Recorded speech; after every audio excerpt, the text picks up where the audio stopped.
Okay, I think we'll get started. It's 5:30, and this is the meeting of the Mayor's Neighborhood Safety Task Force. Could we just go around and introduce ourselves and and state the organization that you represent? We'll start with Norma. Okay. Norma Linton, representative of WUNA. Okay. I'm Esther Pat, representing the Champaign-Urbana Tenant Union. I'm Kathy Wallig, representing SUNA, Southeast Urbana Neighborhood Association. Giovanna Di Benedetto, representing the new Silverwater area. Okay, and be sure to press the button, and it should be green when the microphone's on. Okay. Marianne Downey with UNA, Neighborhood Association. Historic East Urbana? Which one? The historic East Okay, Urbana. good, all right. Come on up, Dave. Right here, sir. You get to introduce yourself too. That's okay. Kate's going to get your card up there. John Schneider, Community Development Director, City of Urbana. Chuck Loss, Fire Chief. Brian Serafin, Interim Police Chief. Jim Simon, Urbana City Attorney. Okay. And we have minutes from the August 22nd meeting. Does anyone have any corrections to the minutes? All right. Is there a I'll move motion? approval. Okay. Moved by Esther. Is there a second? I'll second. Seconded by Kathy. All those in favor, please say aye. All those opposed, same sign. Okay, thank you. Any additions to the agenda? The topics on the agenda, I'll point out, were ones suggested by the members of the task force, and they tend to change each month. Okay. Does anyone wish to address the task force? Seeing no one in the audience, we'll move on to presentations. One request we received was for a summary of fire department calls to the Southeast Urbana area, or citywide. Was it citywide? So Fire Chief Loss will present on that. Okay. And I did put together a basic monthly report, which I've been wanting to get started on doing. So I did put together a very basic. Is your microphone on? Yeah, it is. Sorry Okay. about that. Just lean into it a little bit. Okay. It's a very basic monthly report that we have. We had a total of 555 calls in the month of November.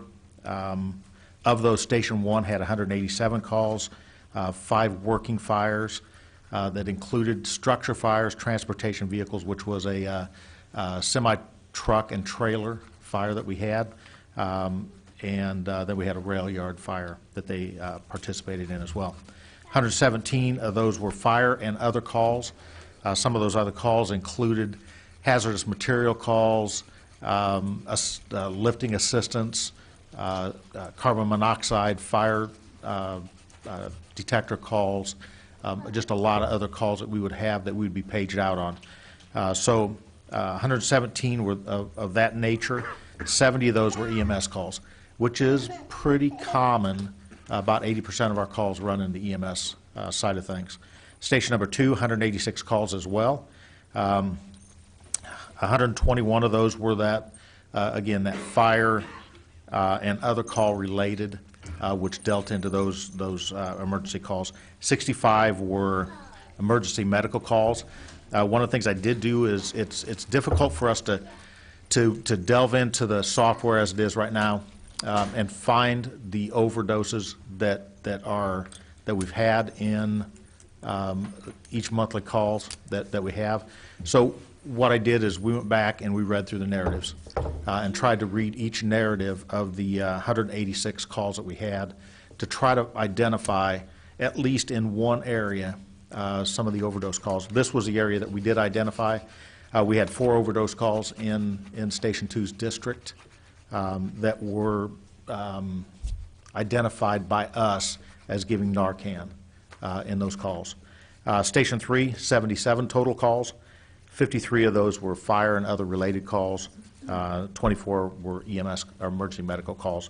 And then Station 4, which is our campus station, 105 total calls, and 67 fire calls, 38 emergency medical calls. Had a total estimated loss this last month of $225,000 an estimated save of a little over $500,000 of what the property that was saved after we had gotten in and extinguished fires. The significant fires that we did have was a storage unit fire that we had. We had 6 fully involved storage units that were on fire when the crews arrived on the scene. They got in, got it knocked down very, very quickly, but there was some smoke damage to several other units that were adjacent to those storage sheds, storage units. A single-family residential fire was in a computer study room, study area. Looked to be some overheated equipment that's still under investigation. But they got in. I was fully involved in the back of the structure when they got there. They got in, got it knocked down quick, used very little water to get it knocked down. But there was a lot of smoke damage, a lot of heat damage to that one. And the other significant fire that we had was a garage fire just last week. Fully involved garage fire when they rolled in on it.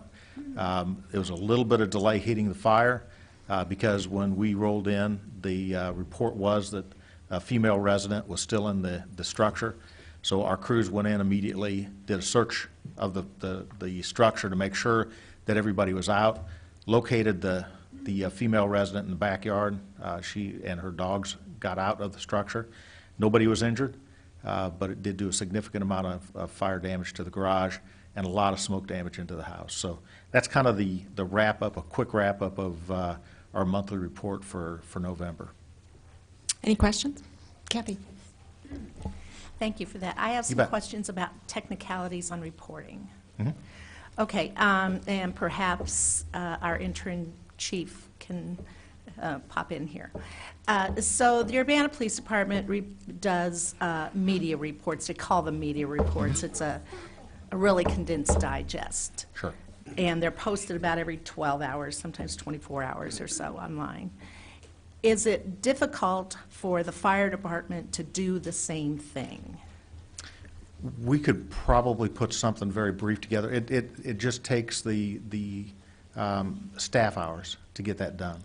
And to cut and paste a narrative is probably not going to work because some of the stuff that we do put into the narrative is not everything that we release out. Right, and there's privacy issues, I understand that. Right. But, Brian, do you take information from UCR reporting to glean the information for the media reports? So the, excuse me, the information for the media reports, that's an automated sort of thing that we have set up. It's humans are involved as far as approving it, but they don't have to cut and paste. Right, right. They don't. I mean, that's all data that's sort of harvested ahead of time. Then we already know certain things we've anonymized to go to 100 blocks. Sure.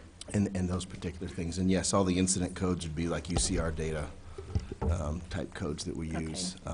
With regards to the summary, the officers on each report will write or the front desk clerks will write a short sort of summary that's not necessarily cut and pasted from their full narrative. So those are essentially two different things. So that way, the clerks will prepare that release.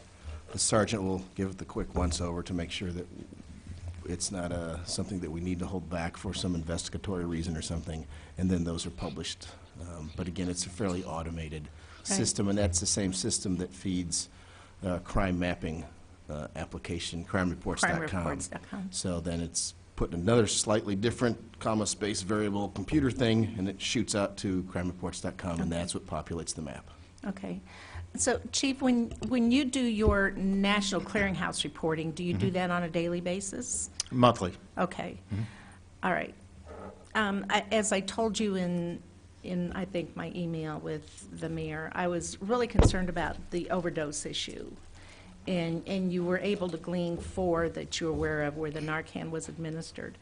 Just kind of anecdotally, do you think that's an average kind of call? Or One of the things that we're looking at moving forward is we have our software company that is going to come in into January, and to try to put a little bit give us a little bit more of an ability to mine some data that we're looking for. Whether those are ad hoc reports that we make up to be able to mine the data that we want to see, but that's something that we don't have right now in the system. It's a Firehouse system, which was purchased by ESO, which is a tremendous reporting system, but it's going to take a little bit to get that to where we really want it to be. Sure. A little bit of tweaking here and there, put some drop downs to where it's easier to identify whether it is interventions or whether it is meds that we give. We'll be able to go in and get that information a little bit easier. Okay. Right now, like I said, we went through 186 reports to been able to get just the overdoses that Urbana Fire did in November. We'd had to go through 555 reports and look at each narrative on that. And some of those narratives, they attach an EMS report to it, so then we have to go back into another file, and it just is very, very time-consuming. But knowing that this is some of the things that are important, we're trying to adjust our report management system so that it can identify some really good information for us. Okay. Well, I had been told by a former Station 2 resident that that station was now the busiest station in Urbana, and I was kind of surprised at the number. Having been involved in fire dispatch over the years, it was usually 1 and 3 that got most of the calls. But I don't know if that's addition of population or congestion, or I don't know. Do you have any idea what's led to that? Yeah, I think some of the demographics of the different areas that we respond to, you know, the nursing homes that are in the area, the different facilities that we have in each area kind of will dictate the number of calls that we have.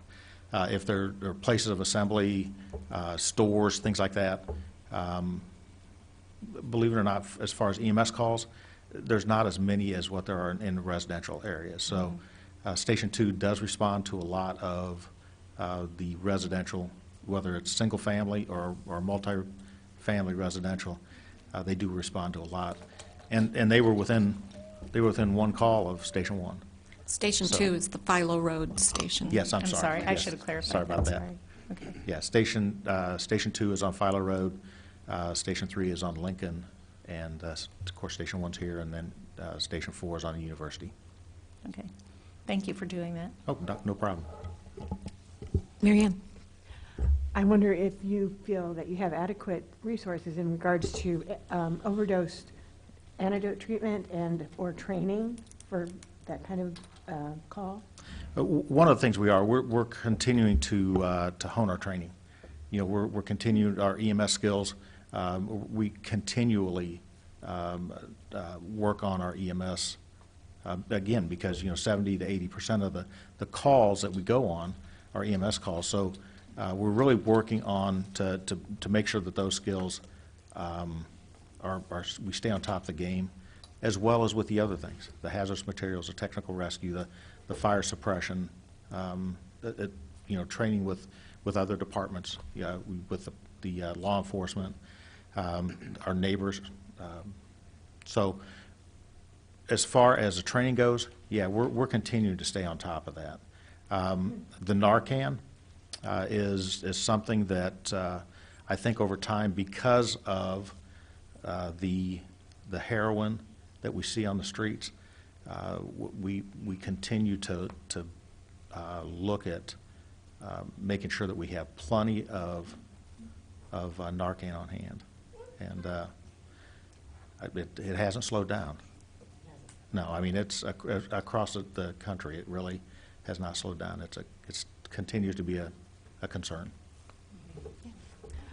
I am reading and hearing much about this and across the country, and one of the things that surprised me about this, when you talk about heroin overdose, I usually think of a younger population and that sort of thing, but I'm also hearing that people like me have opioid issues and are also having overdose, unexpected or unintended overdoses as well. Are you seeing that kind of activity here? And I'd have to look back on what the population that we respond to as far as across the board, but it doesn't, there is no line, socioeconomic line, no age line at all that is respected by that.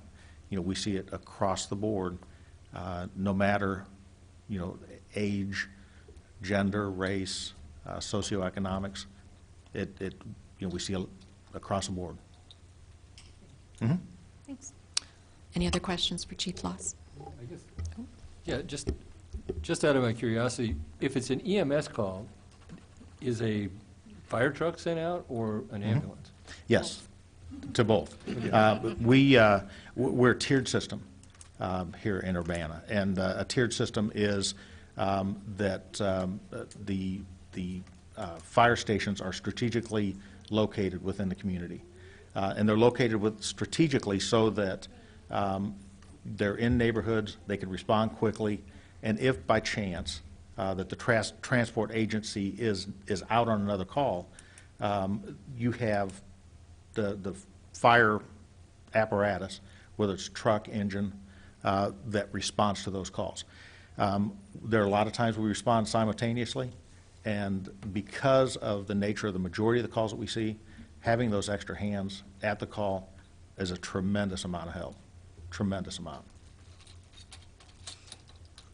So ideally, though, would you just send an ambulance?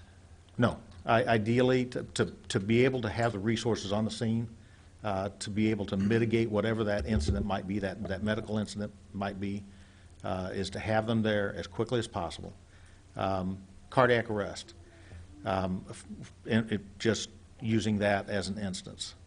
Cardiac arrest, anything 4 to 6 minutes is a good possibility that there could be some cellular damage, brain damage. Anything over 6 minutes, the possibilities go up as far as possibility of some kind of brain damage, memory loss. 10 minutes or more, it's documented that it is pretty likely that there's going to be lasting brain damage. That's one in itself. You have any trauma event, again, you're looking at blood loss, tissue damage, drug overdoses. Again, the things that we want people as on the scene as quick as we can. I guess my question is, what does a fire truck have to do with EMS, though? Good question. Doesn't have the stuff you need for the medical service. It doesn't have transport capabilities, but what our fire apparatus do have is EMT intermediates, and an intermediate can administer cardiac drugs, an intermediate can shock, and an intermediate can do a lot of things that can be interventions. You mean a person? A person, yes. Okay. Yes, a firefighter intermediate. There are different levels of EMTs. The first level is emergency medical responder. That's about a 16-hour course. Then the next level is a basic, EMT basic, which is a total semester class. You have to go through internship. Intermediate's the next level, and then paramedic is the level after that. When you get into those levels, the internship, the ride time, the time that you have to spend in clinicals is anywhere from 500 to 600 hours into a paramedic, which is over 1,000 hours of clinicals. So what they can do, the interventions that they can do when they get on scene, the EMT intermediates can make the difference of life and death, or that savable person once they get to the hospital. We call it a chain of survival, and when the chain's intact, when every link of the chain is strong, then there's a good chance at the end that person can walk out of the hospital. intact. Well, yeah. I guess I understand that, and I don't mean to belabor the point, but it sounds like it's less of a fire department than an EMT service. It is full service. It's full emergency services. What we offer to the city of Urbana, Class 1 fire department, what we offer to the city of Urbana is EMT services, hazardous material services, technical rescue services, fire suppression, fire prevention, public education, inspections. The guys go around when the weather is permitted. The guys go door to door on Saturdays, knock on everybody's door in the community, and check your smoke detectors to make sure your detectors are intact. If they aren't, they'll replace a battery, or if it's older than 10 years, we replace the smoke detectors for you. So the department that you have serving you, I'm very happy, very honored to say, top-notch department. And with Class 1, it also can have an impact on your home insurance Yes. rates. So now that Yeah. we're a Class 1 ISO community, you should check with your insurance providers. Save a few bucks. We have time for one more question on fire, and then we'll move on. I just wanted to answer John's question. The fire truck is the taxi for the rest of the personnel. That is at least the way former Yeah. fire chiefs have explained to me. And the idea is for an EMT response, it's best to take more personnel than who fit in the ambulance. And they need to take the fire truck with them, because then if they get called to a fire, they have the truck with them right there. And when they go do the smoke detector things, same thing, they take the fire truck with them, so that if they get called to a fire, they've already got the truck. And my question, I tend to ask this question, do you folks check apartments, or is it just single-family homes that get the smoke detector checking? If we get a phone call, we'll go anywhere. But the standard, the Yeah. routine that's been going on for my whole life is just the single-family homes, right? Right. I would like to suggest, Mayor, that if anyone needs more special attention in terms of free smoke detectors as well as checking batteries, it's tenants, not homeowners, and the city has, for some 30 years, been doing this program just for homeowners. I really think it'd be better if it were directed at rental properties. So noted. Okay, thank you very much, Chief. Discussion topics that were requested, we wanted to provide an update on the 1306 East Silver project. That's the corner of Silver and Water. And John Schneider will provide that, and I'm sure there's a lot of questions to follow. I just want to talk briefly about the point about apartment inspections. The fire department, our staff goes around and we do a systematic cycle. We get to the end of the cycle and we start over again. The first time through took a little bit longer than what we thought, but we're starting our second path through. What the fire department does, the engine companies go around to the multifamilies and do commons areas inspections. And typically, if they notify us that there's an issue with the commons area, our staff follows up on those common area inspections. And if it rises to a certain level, then we'll just say we're just going to do a systematic inspection of all the units. But our staff ensures that every rental unit that they inspect have smoke detectors and carbon monoxide detectors in accordance with our code, which is more stringent than the state code. For the single-family homes, the fire department provides probably a single-station smoke detector. So just to clarify that. For 1306 Silver, one of the things that we were able to do this year because of our new software program with CitizenServe and a couple other components, the rental registration ordinance indicates that no owner shall be allowed to register if they have any fines or fees outstanding with the city. So we went ahead, it was about 45 days ahead of the rental registration process. We notified anybody that had a rental property in Urbana, that if they had outstanding fines or fees, they would have to satisfy those before they would be allowed to register. So that started the process. And when it became evident to us that, the property owner at 1306 Silver didn't respond, so we notified the tenants. At the same time, we notified the tenant union so that they were aware that they might be getting calls, and asked them to refer people back to us. So we have a really good working relationship with the tenant union in that regard.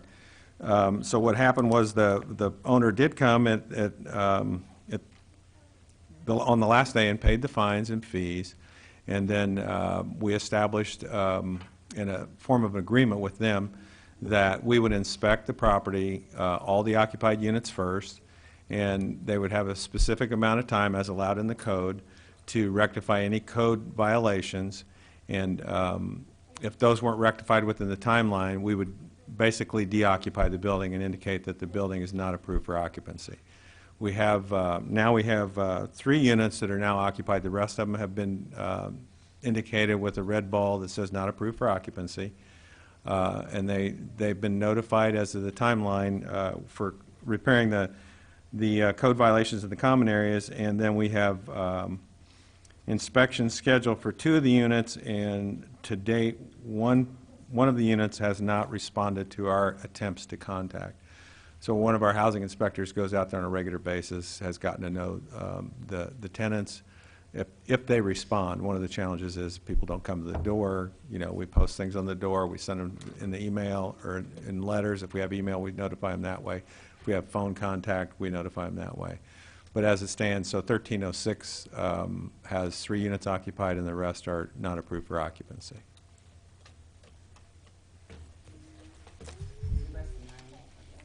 Is that 12 units? Yeah, there's a total of 12 units, so 9 have been not approved for occupancy. And they won't be approved for occupancy until they're fully code compliant. And this is a process we've employed with a lot of other multifamily dwellings in Urbana, is typically if we start doing that, we allow the property owner, we just don't let anybody live in the unit. As long as the commons areas are approved, you know, code compliant, and the other units are code compliant, and then that allows the property owner time to repair unit by unit, and we don't let anybody move back in there until they're fully code compliant. Questions? Kathy?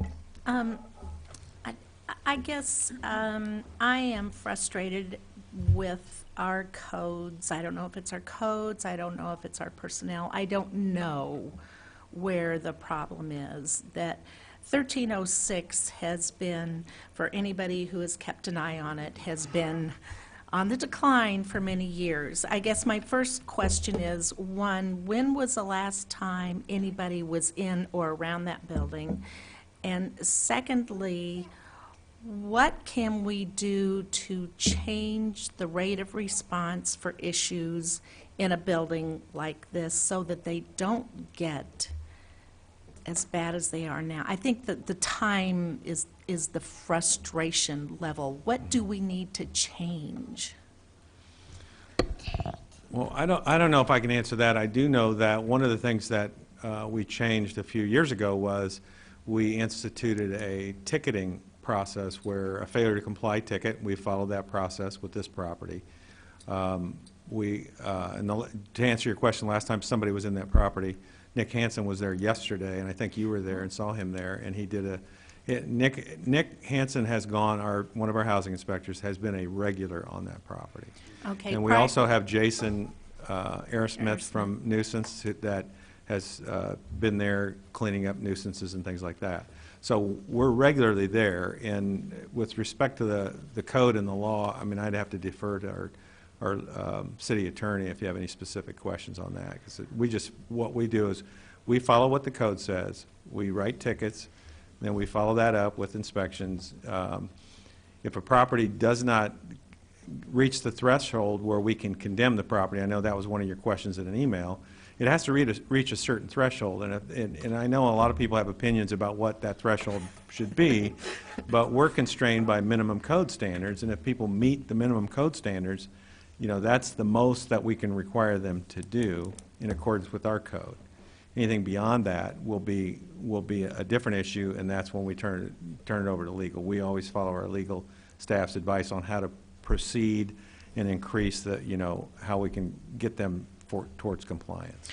I think I would add the one thing that has changed is we're actually enforcing our own ordinance with regard to payment of fees before a person can register their property. So that's why the substantial fine was paid, and it was a difficult time for the tenants, because if she had not paid her fine at the last minute, or she should have paid before, but if she hadn't paid her fine, we would not have renewed rental registration on that property. We had to notify the tenants a month in advance that this was a possibility, and this is never easy. It's never easy when you have this situation, and it's and it's squarely on the landlord's shoulders that this got to this point, but that's what's different, is we're actually enforcing our ordinance. So, and Carol and John and his team and our legal department deserve kudos for that. If I could just add one other element, which is it's not just enforcing on a given property, it's enforcing on an entire portfolio, which Yes. gave us additional leverage in this case. So I don't see us coming up against someone with years of accumulated fines and occupied properties in the future, because we do have this leverage and we're willing to use it. And that's different. So I hate to see us spending so much time and money and resources on, how many landlords do we have in the city of Urbana? And we have two that are remarkably notorious for just the conditions of their properties and their treatment of their tenants. I don't know, I just want it to stop. we're with you there. Teresa? I just have two questions. One is about the minimum. So this is a 12-unit apartment. How many of those units have to be uninhabitable for the apartment itself to be condemned? Or, Well- like, nobody can live there? That doesn't play into it. There's The no- quantity, it can have one unit, as long as it's code compliant and the commons areas are code compliant, then somebody can live there. So that, that's under the control of the property owner, and to a degree, we've maintained control of non-compliant units by putting the red ball on there and saying it's not approved for occupancy, and not allowing them to be reoccupied until they become code compliant. So is that like an Uber code in the US of A, or? It's the International Property Maintenance Code as adopted by the city of Okay, Urbana. so no city could initiate a code that says if 50% of your units are not habitable, you can't rent this apartment? I can't answer that. I could defer to our Well, legal I- staff, yeah, I but they would probably be- couldn't answer it either at this point without a lot of research. Jim coming up? Jim could, I guess he could. You raise an interesting question, but the problem is, under the Constitution, we cannot take property without just compensation or due process. So to shut down an entire building because 50% of the units are unoccupiable and have been redballed, while the other half are occupiable, is a taking of property. And if we do that, we run the risk of a constitutional violation and all. That's why the code is structured the way it is. So as John indicated, if one unit in a 30-unit building is compliant, and the common elements and the areas that provide the systems, boiler, water, et cetera, for the building are compliant with the code, then that one unit can remain open and the others are shut down and are put back online as they become totally code compliant. But if the common areas or the systems that support life in that building, heat, water, if the building has central air, which probably it doesn't, then that's something different, because then the whole building is now not compliant. And then we can shut the building down and all. But obviously, the process of shutting a building down, whether it's half the units or all the units, as our mayor has indicated, is a very difficult process, and a very difficult process on the tenants. And as you know, with this one building we're dealing with, we are involved in tenant relocation and assisting them financially with their relocation and all. But it's a time-consuming process, because every tenant has their own needs and their own time frame and their own circumstances and their ability to go elsewhere. So we have to deal with it on a tenant-by-tenant basis, a unit-by-unit basis, and maybe a building basis. So, I mean, I know the answer to this question, but I'm just going to say it rhetorically. So if there is, that building has, you can see 6 outside air conditioners. One is empty, the place where an air conditioner should be, sort of, Another one has a blanket over it. I mean, I go by there all the time. I live in that area. I'm just saying, it's clear nothing can be done because she has the ability to rent out 2 apartments that people can live in, I guess. Yes. Does make you wonder what is the condition of those apartments given the condition of the rest of the building. And she's sort of pulled out of the business to the extent that she's removed the dumpster from the back of the building. So there's no place, every time I go by there, there's trash in the corner of the parking lot, because where are people going to put their trash? And Jason goes out there. Right, and she gets so cited, and she incurred- gets yeah, 8 exactly. days, and she gets cited, and she gets 8 days. I mean, I know how the process worked. It worked like that, for Zaruki for years. So, yeah.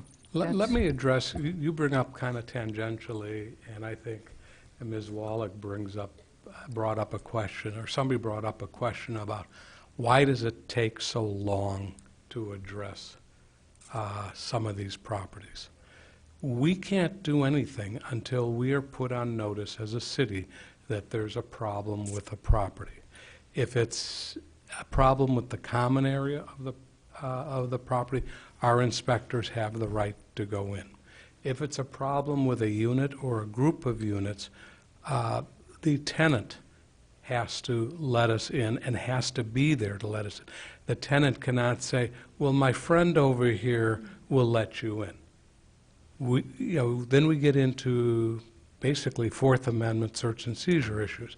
And we just can't go in because somebody else lets us in, unless that friend happens to have a written attorney-in-fact agreement that gives the authority a power of attorney, that gives the friend or relative the authority to act in connection with, let's say, building problems. So we go there, and if a tenant is there and is willing to let us in, we can get in. If the tenant, for whatever reason, is unwilling or not there, then the only option is to go back and continue to try, which we do. And still, if we have no traction there, the only way we can get in is to obtain a search warrant. We have to go to court to obtain it, and we've done that. We've done that many times since I've been here. I've been here a little over 6 years now, and we have done that. The problem with that process is we just can't go to court based on a friend's hearsay of what somebody else told him or her. Somebody with direct, firsthand knowledge has to go with us, as well as one of our inspectors or John, to testify that they have firsthand knowledge and that it is not only not code compliant, but that it creates a life safety problem. A torn screen is not going to get us a warrant.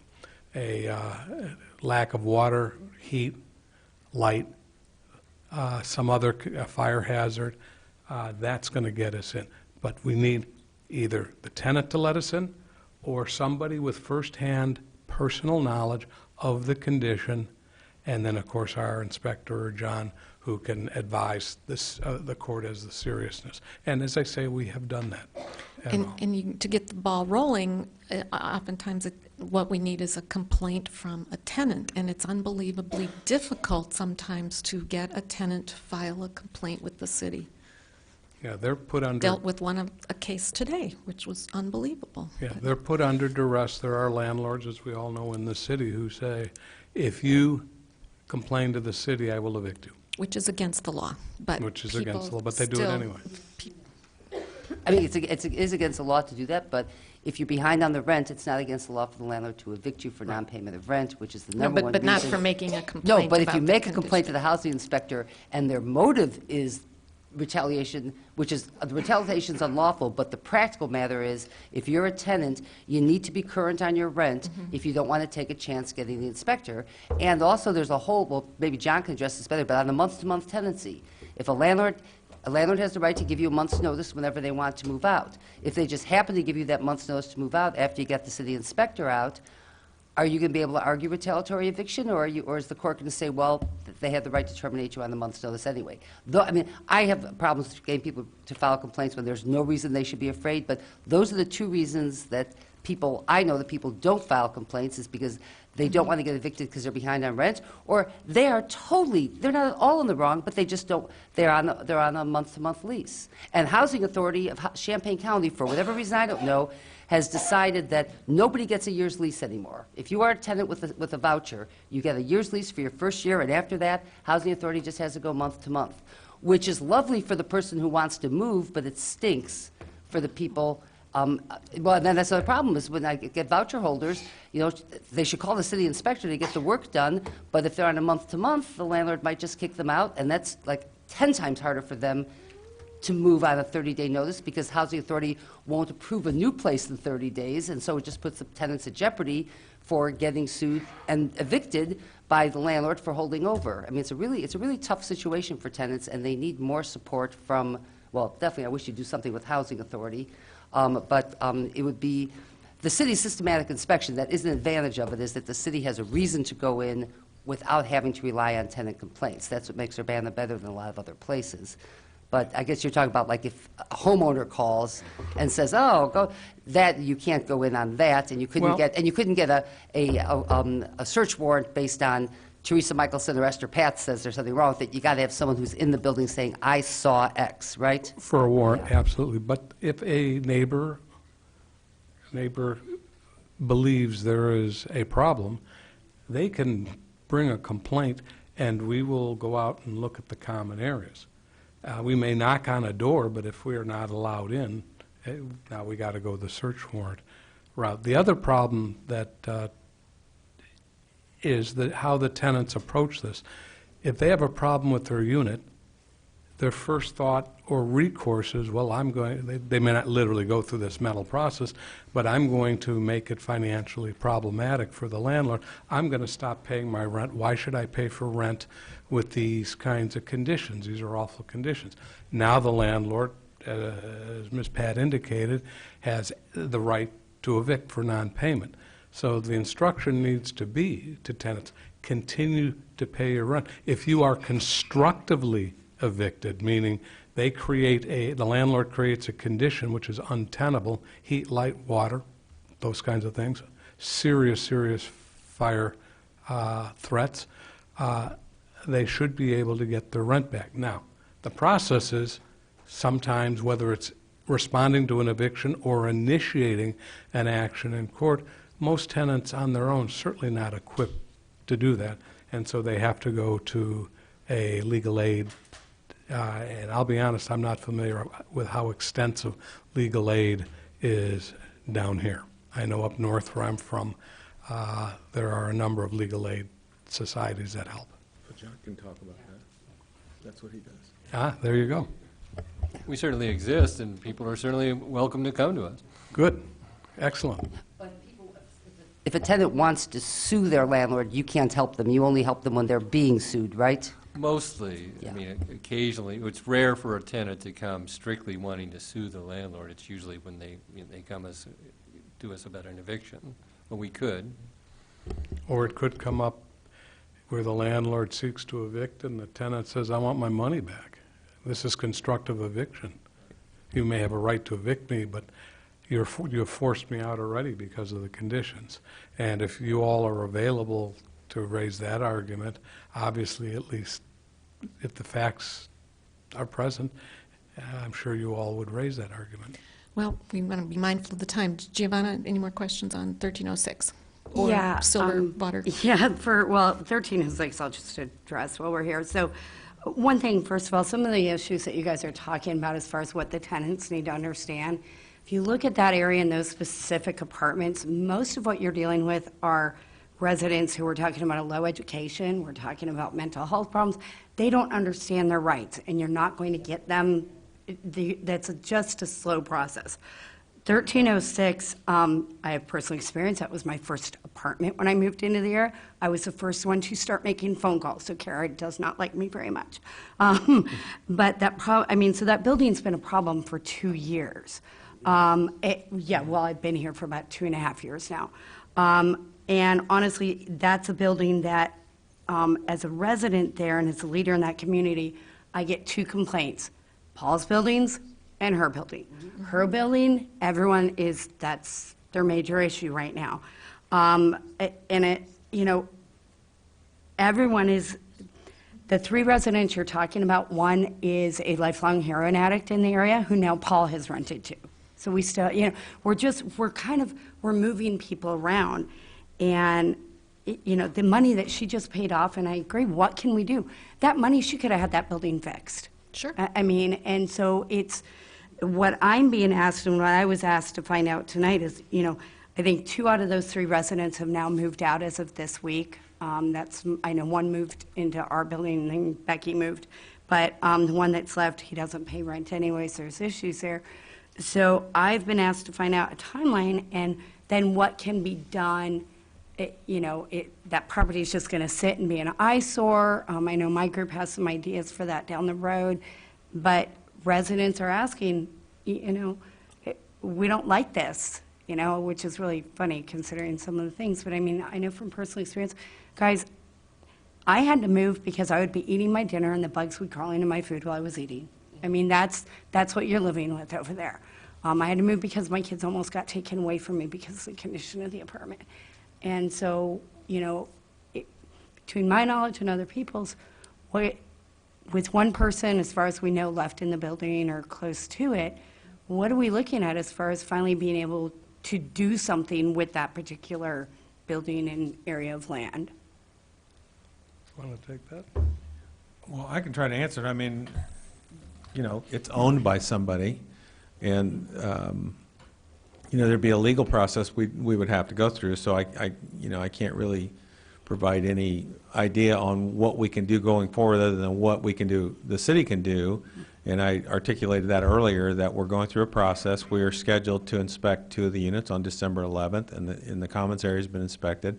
They have a certain timeline. If the timeline isn't met, then the property will be entirely posted as not approved for occupancy, and it will be deoccupied. And we'll work with the tenants to find them a different place to live.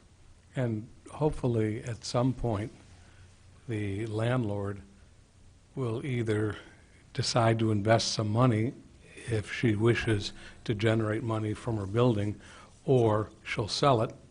But if she just holds on to it and it deteriorates to a point where it is not just an eyesore, but it is a true hazard of falling down or whatever, then we could try to enforce demolition. But that's a court proceeding, and what we would have to prove is that the value of the building is less than what it would cost, or the cost of demolition is less than what it would cost to repair the building. But it requires experts and that kind of thing, so it's a process. Again, it all goes back to what I started out with, that property owners have very strong rights in their property, and when governments get involved with those property rights, you get, depending on what it is, you get into constitutional issues. And defending constitutional issues can be very expensive for a municipality.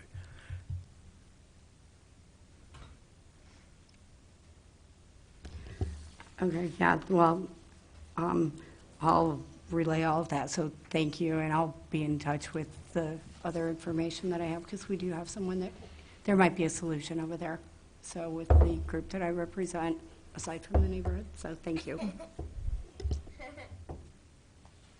Any other questions? Chief Serafin had an update on criminal activity. Okay, so we'll start with the most serious things, which is, of course, the ongoing shooting violence that we've had in Champaign, Urbana, and the surrounding edges of town. I will tell you that currently we sit at just roughly over 100 shooting incidents in Champaign, Urbana since January 1st. These are rough numbers. Approximately 70 of those were in Champaign, 30 in Urbana, and a handful in the county sheriff's jurisdiction around the edges of towns. The University of Illinois has 0, so we do have that going for us here on campus. So I just wanted to mention that. The other thing that has, Melissa Haynes had done a little bit of workup for us with regards to the ever-present, always occurring burglaries to motor vehicles, and had done some heat map work for us covering October and November. And not necessarily a spike, but we'd seen a consistent amount of activity in 2 different areas. One more in what I would call the campus area, sort of south of University, between Lincoln, stretching over to Vine, and then probably Carl Park north. So that particular area was one, and the other one was far east, sort of south of Washington as you get beyond Philo Road and head out east of town. So those 2 areas seem to have been a problem. We continue to put officers in there. We continue to always tell people lock their cars. You guys have probably heard this for years on this committee, that the number of iPads that are stolen off the front seat of a car because nobody bothered to lock the door or take it inside or at least tuck it under the front seat. Try a little bit. Otherwise, it can be very difficult. The third thing I wanted to bring up is that we are continuing to monitor, and this was a topic I think at last meeting, Town and Country. We haven't necessarily seen a fall off, but we have been monitoring those. I know there has been some discussion. Michelle Brooks within the City Legals Division has been very helpful with us in trying to set up meetings and put them on notice and whatnot. So we are moving forward with that. Now, I will say that to kind of bring this back around full circle, as you may recall, after one of I think it was the October meeting of the Community Coalition, that occurred where some of the most wanted gentlemen, I think there were 6 names that were released. One of those was found up in the northern area of Illinois, but his permanent residence was Town and Country. So we were able to get him scooped up, and so that's a good thing. But in Town and Country, it hasn't ignored us. I don't want to ever paint that picture. They've worked with us, but we aren't quite getting the results yet that we want. And as everyone has said numerous times, these processes are just slow. So having said that, do you guys have some questions that I can try and answer tonight? You might not have this at your fingertips. We've had 100 shootings. How many murders? 0 in Urbana, and I couldn't speak for the exact numbers in Champaign. More than 1, less than 10. I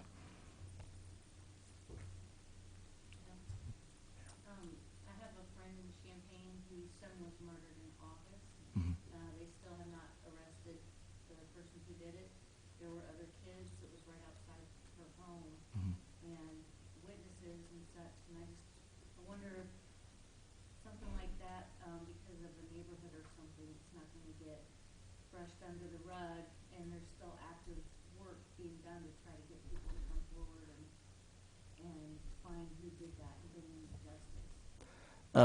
So I spent 16 years in our detective bureau here, and I've met a lot of the detectives in Champaign, and I can assure you that is something that they're continuing to work on.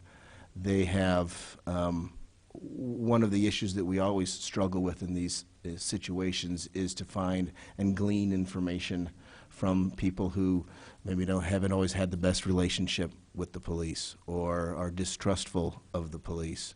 And so that's, we continue to have community engagement. That's, I think, one of the positive and upsides of the Community Coalition, is that when that group gets together and meet once a month, and we were just talking earlier tonight about that meeting, the last one I was at, it was 80 to 100 people.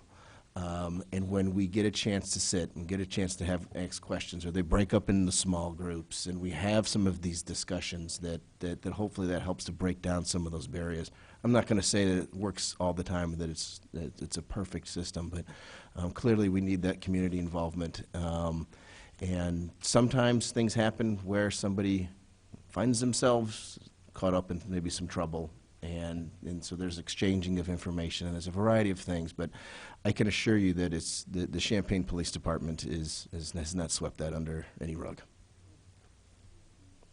I was going to bring this up as part of my report on WUNA, but the neighbors in my immediate neighborhood are wondering, with regard to the armed robbery on High, about High and Cedar, if there's any further information, if there were subsequent, I know there was a second one, but if there are subsequent incidences, or you have been able to apprehend the suspects, et cetera. I mean, we're pretty shocked that our peaceful little neighborhood. And Mayor, you might correct me, this would have been one of the ones a couple of weeks ago where we had some okay. So there were two that occurred in fairly short order. Yeah. During the course of an evening. Yeah. And with regards to the descriptions were very similar, and during the second one, there was a local officer, I don't remember what department it was, I don't believe it was Urbana right away, that was ultimately able to spot the car speeding away, and they did ultimately catch up to the car over in northeast Urbana, where the car was parked unattended, all the doors were open, and there was no one there. A neighbor nearby had heard something and had called the police and said, hey, somebody's running through my backyard, so that kind of guides the officers, and ultimately they find some guy coming out of the briars and the brambles with stuff all in his pants, and I'm just out waiting, it's 2 o'clock in the morning, just out waiting for my friend to give me a ride.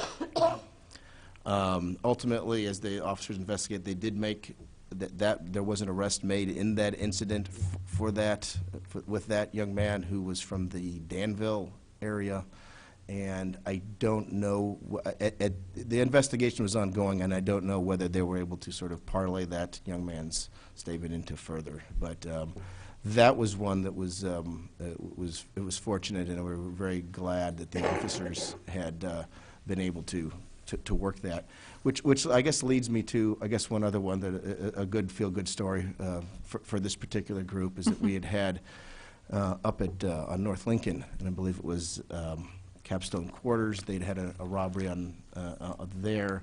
One robber, one victim in a cell phone app selling thing meetup where I'll sell you my thing and just meet me in the parking lot. And of course that turned in, unfortunately, into a robbery. Later that night, two guys, same complex, rob one pizza man, and then three guys rob another cell phone app sales thing. The good thing is the last guy actually watched where the robbers took off to, phoned the police, and was able to provide very specific information about where they were able to go. The policemen were able to knock on the door, able to make a cursory entry with consent of the person who answered the door, gather enough information to secure the residence, obtain a search warrant, and then find evidence of all three robberies in there to make several arrests. So again, we can, due to the severity of all this, we're not necessarily checking for air conditioning units, but these guys were able to do a lot of good work that night and make ultimately 3 arrests. So the Brambles guy did Yes. not cough up any information about the actual I don't know all the robbers. details, and I'm not sure I'd be able to release that tonight anyway. Oh, okay. So. Well then. Hot news. But there are. Again, and that just speaks, and that, the thing I like about that story is it speaks to this neighbor who saw something, heard something at 2 o'clock in the morning. And those are the kinds of things that we need people to do. The officers found the car, but they wouldn't necessarily have waited around or known to go to that end of the block, but citizens called. And that's when the And, police yeah. say we need the community to help us. It's the victims need to help them solve these crimes, and people like the woman who called in the guy in the backyard. That's what makes the difference. And that's a part of that whole, community policing. How about that? That's a good term. We'll use that, But that's one of the things that I think is just so valuable. So yes, we encourage everybody to keep calling us on those kinds of things. Well, I wanted to make sure we had time for reports from the neighborhood groups, if there's any information that you wanted to share. Shall we start down with Megan? Anything from North Urbana? All good on my end of town. Okay. I mean, it's beautiful. Ever since Habitat came in, and with a lot of those properties that were so ugly, for so long are gone, the whole neighborhood is quieter, the families, people are out more. The only issue we have is occasionally, still people flying downhill in Fairview, going on to Washington to avoid University. And sometimes folks, particularly during rush hour, particularly Friday and Saturday nights, they're really moving, but the park's quiet, school is quiet. It's good. Thank you. Teresa? Well, we've talked about one of the large problems, the two big elephants in the room. But I was going to say, Salt and Light, that's been a really nice addition to the neighborhood for sure. There's a lot of foot traffic over there and just a lot of, people out and about. So that's good. And I believe they're going to have a community open house on December 12th. I just saw the notice about that. So people who haven't been there, it's a chance to get a tour of the whole operation. Nothing? I am the neighborhood watch coordinator for the Country Squire Edition neighborhood. We mostly communicate through emails, and I explode those to people in the watch group. We had a report of some people thought some shots were fired, and so we got some communication going both on email and on the Nextdoor app, and ended up finding someone that had witnessed some fireworks being shot off. So we found out the answer to that one and I think the police were called on it, but and that was mentioned in the emails going around, but we were trying to find out what was going on. And also, one report came through my directive to let us know about a car burglary. So since we met last, that's really the only activity we've had. Giovanna? I think we've continued to see things fairly quiet over in Silverwood. So I think this summer was a great success with, I think we estimated, we've been doing over the last year a project every other month. So I would like to share that my group is slowing down because it's, three main people and we're killing ourselves. But we will still, we're still going to be very active, but this block party thing is just so huge now that we actually now need to start planning it farther and farther ahead. But it's making a difference, and so we're really encouraged by that.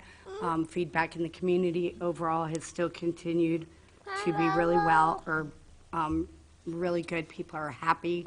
They're seeing things change.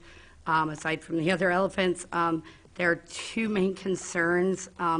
One is, I don't know the exact address of the building, but there's a building, I live at 2014, and there's that fence in our parking lot, and then there's, I don't know who owns the building, but it's Champaign County Realty manages it. That continues to be a huge crime spot. That continues to be where we see the most police. That tends to be, I know for a fact, some of the heavier drug issues over there. So that still continues to be a concern. The corner of Silver and Philo? Yeah, Is that the Silver one? and Philo. It's across the street from Paul's building. So I have repeatedly tried to contact Champaign County Realty. I've cornered them at the Windmans Expo and gotten blown. Oh, no, you need to talk to this person. So they, I don't know who the owner is, but We do. Yeah, something needs to be done, and it is in particular on the second floor. If you sit over, you can come to my apartment anytime and just sit and look. So that does continue to be a concern of a lot of people in the area. And then obviously Paul's property is, I'm still getting a lot of complaints, but people are afraid to call, like we spoke about. So I wanted to let you guys know, I'm on it, but people, if they let you in, word travels, and then even if they don't get retaliated from Paul, they get retaliation from other people. I heard of a mentally ill gentleman that he's renting to that has no stove, no microwave. Is this the kid, Fletcher? The Fletcher Street This one? one is, this particular gentleman is in Philo Building. Philo Building is worse than Fletcher right now as far as the condition, is my understanding. But I haven't been in, well, actually, I was in Fletcher when I was canvassing.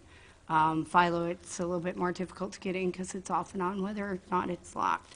But in my opinion, they both have their major issues. So I think Philo just is very run down. Fletcher is where your drug addicts, drunks, his maintenance guys, that he pays them in product and free rent. So although people don't like it, they're afraid. And so consequently, they keep coming to me. I'm going to keep bringing it to you. There's got to be some sort of a solution. We have to put our heads together for these people, So, and now, we have had a problem that he turned around and, rented to somebody that when I lived there, he wanted to rent to her. And I said, you do, and I'm gone. I will break my lease. Because that's how bad this person is. And he did not rent to her. And now, there already is prostitution activity in his Silver Street building. And I believe it's on the first floor, is my understanding. So those are kind of the main areas we're dealing with. And then I know in the newsletter that went out, there was a section there that talked about the energy companies that are coming out. We're having a really difficult time with that in our neighborhood. If there's any way that maybe we could print up something to hand out to the residents over there, because most of them don't get the newsletter, don't have internet. And I caught a guy yesterday. Unfortunately, I was running out the door to catch a bus, but I warned him, someone's going to call the police. Oh, they're not going to. And he continued to go through the rest of our apartments, which were vacant anyways. But, we've got elderly people over there that have been taking advantage. So if there's some other way that we can get word out to them, instead of the newsletter, I think that would help a lot. So, Talk to Scott Tibbs. other than that, Okay.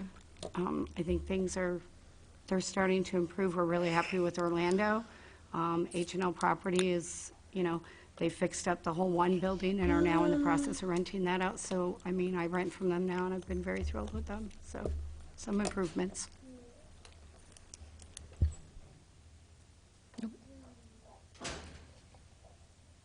Esther, anything? Okay. Norma? Most of the things I think that people are talking about on the WUNA network should be brought to the city council, so I won't go into those. But I noticed, for several years now, that Illinois Street is kind of like Indy 500. There's incredibly speedy traffic going back and forth ever since that stoplight was put in, actually. But a couple of people mentioned that they would like to have the light at Illinois and Lincoln, the green light for traffic going west, to last longer because they can barely get in a left turn if there are more than two cars. And there's no arrow, so you have to wait for the oncoming traffic from Illinois Well, to that's stop. an issue you could bring to the Traffic Commission, which meets every month. Is it the second Tuesday of the month? I was looking at the person who goes to it every day. First Tuesday of the month. 4 o'clock, first Tuesday of the month, but that would be an issue that the Traffic Commission would have to, could And look the at. speeding? Same thing. Okey-dokey. I have complaints about Iowa Street, too. I just want to say. Oh, speeding, okay. Okay. Well, I'm going to get everybody home so you can have supper. Thank you very much for coming. Thank you, staff, for your reports, and we'll follow up on the issues that were raised. So the next meeting will be, these are quarterly, so December, January, February, March, I think, and we'll send the date out. Wish everyone a happy holiday. Stay warm.